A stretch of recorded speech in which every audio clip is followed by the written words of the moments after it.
So if there's one thing I absolutely despise, it is race hustling and race baiting. Now, this is more so an issue on the left. The right has been starting to do it a little bit, which I don't like, but more so race baiting and hustling is pretty much a left-wing thing. And I've been to these like diversity and inclusion things. If you're black, they will talk to you like you're a child, like a crybaby, like you're a little crybaby child that will whine about everything. And if you're white, they'll basically just berate you like you did something wrong, even though you're just sitting there doing nothing wrong. The point of these things aren't to address actual systemic issues or actual race relation issues. That's not the point. Race hustling, and I'll make the differentiation between race hustling and race baiting. Race baiting, this is just how I've defined it. Race baiting is exploiting race relations in order to push a political narrative that's better for your team. Race hustling is when you're exploiting it to make profit. So, both are terrible. Fuck both of them. And the sad part about this is, these people, like Maya D'Angelo, are making millions doing this. And all they're doing is making us hate each other and not be able to address the actual issues, because part of the hustle is making sure you don't address the issues, because then your income stream will start to, decrease. So look at this right here. I am sorry about the cropping. OBS doesn't want to cooperate today. So Cigna is giving a list of words you cannot say and other things that are offensive, and I'm going to show you this huge hustle. Look at this crap. Okay, so the first thing they have here is an inclusive language guide that says stop and think, your words matter. And here's the trick. So these places that have these diversity trainings for corporations, these things can go into the 5 and 6 figures for like, a 5-day thing, like a 5-day, 1 hour a day session. So you can make bank off this, and that's the thing. And so here's what they do. We're going to look at the words, and you'll see if you can see how they do this. All right? So they don't tell you why things like grandfathered or brown bag lunch, like common terms, and they'll go, here, you got to replace it with these things that nobody fucking says. Nobody says a continuation of legacy. That's just a mouthful. Nobody says that. I have no clue how brown bag lunch is offensive, unless it's referencing the word brown or there's a reference to liquor stores. I cannot tell. Hey guys is obvious. You're so articulate, that one's obvious. This is ridiculous. Wives, husband, boyfriends, girlfriends. So here's the trick with the race hustle. And I know this is going into like gender and other nonsense, ableism and all that crap. But here's the idea. It's to normalize things you will say normally that's just inherent in our language, like common phrases, because you're going to say it again on accident, hoping to train these people to go, this is offensive. So somebody will say this word, somebody will get offended, take it to HR, and then in order to avoid a lawsuit, these people, like these Maya D'Angelo show them, go, oh, you better have our race sensitivity training to avoid a lawsuit. And then what will happen was they'll push it each time to make things that are more, more common phrases, like boyfriend, girlfriend, offensive, so that they'll get more callbacks to do it again. They'll go, oh, we've updated it. Better call us back for another training. Only $120,000 for 5 days. Right? So every time they come back, they'll make it more and more ambiguous of what's offensive, and they'll use something that's more and more common to trap people into using it accidentally. Because people are going to say boyfriend, girlfriend. No one says spouse, partner all the time. So that's the trick. Like mothering, fathering, parenting. Going into this blind. Going in unaware or not knowing what to expect. Yeah, that sounds natural. It almost sounds robotic, doesn't it? You do I had a crazy day to avoid offending disabled. Did these companies hire Crazy Steve or some shit? I know younger people aren't going to get the reference. But... oh, they did the mankind, humankind, or sorry, people kind. Oh god. China virus. No alternatives. Discontinue use. I'm sorry, that's what it is. I don't get this. Quiet in the peanut gallery. Someone will have to explain to me the origin of this phrase. You know, go off the reservation, went rogue? Do people say this in business? Oh shit, Bill's gone rogue! Well, maybe it's like he was about to quit and he was like flipping the tables and some shit and he was done. Here's like master bedroom, master bathroom. They've done this to go, master's an offensive word to black people. No, it's not.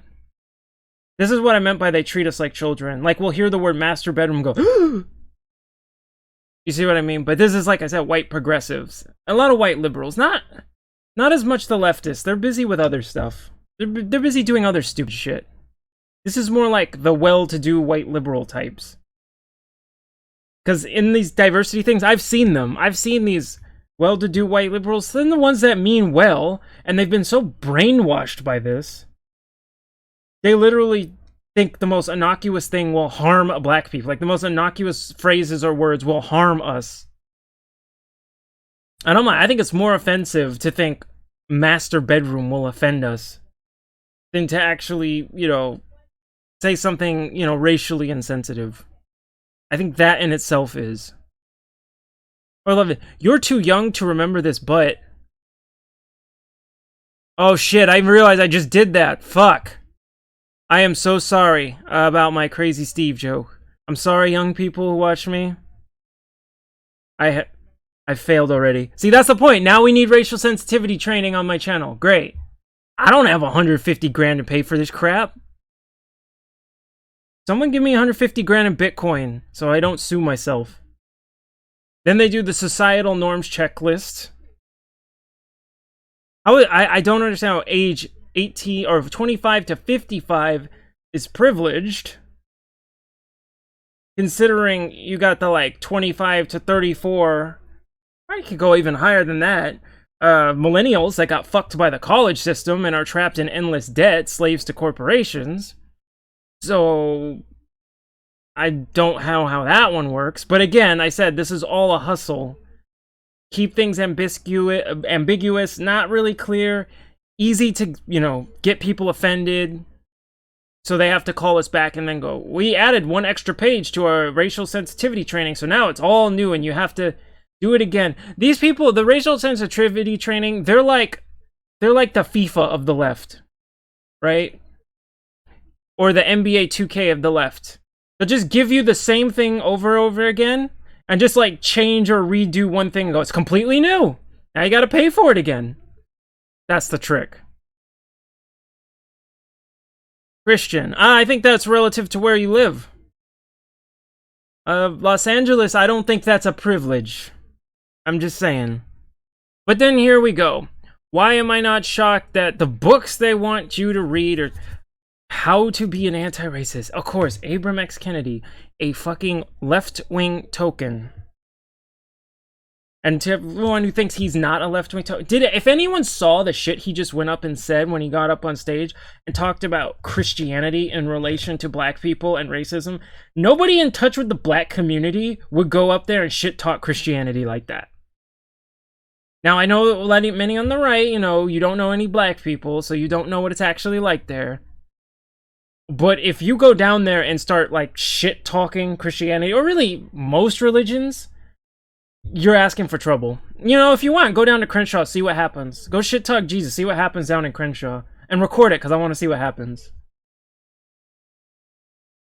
And then, of course, Robin DiAngelo, probably the most famous race hustler. I'll never understand the logic of these people who go, I want to be anti-racist, and then go buy a book, where in the book, this bitch literally says she's a racist, so I'm going, I wouldn't try to fight racism by listening to a racist. It doesn't really make any sense now, does it? The rest of these I'm not even familiar. Well, no, I know the new Jim Crow, but I like hood feminism. I really want to know what that's about. Oh god, it sounds on the surface, it sounds trashy as hell. But see, you got stuff up here like understand and take action against racism. Then go back up and look at words that they say will offend black people and go, do you think that's going to make people more or less racist? Right? If they go into the assumption that words we use in our everyday language will hurt black people, instead of, you know, dealing with actual race relation issues that could actually help us get past this garbage. But that's the hustle. You get the money off of it, make people big mad, get the money. So then it goes on with the whole company virtue signal. As part of our culture of inclusion, we believe employees should bring their whole selves to work, and we embrace causes that align with our values. So that's kind of a contradictory statement there. Okay. The announcement reads that why we recently updated our dress for your day policy to reflect that Black Lives Matter apparel is permitted at work. I don't see a problem with that, but you know. And then they just have these generic. See, look, you got an annual diversity scorecard to advance the principles of diversity, equity, and equality. This is just corporate virtue signaling. Like they're doing this for money.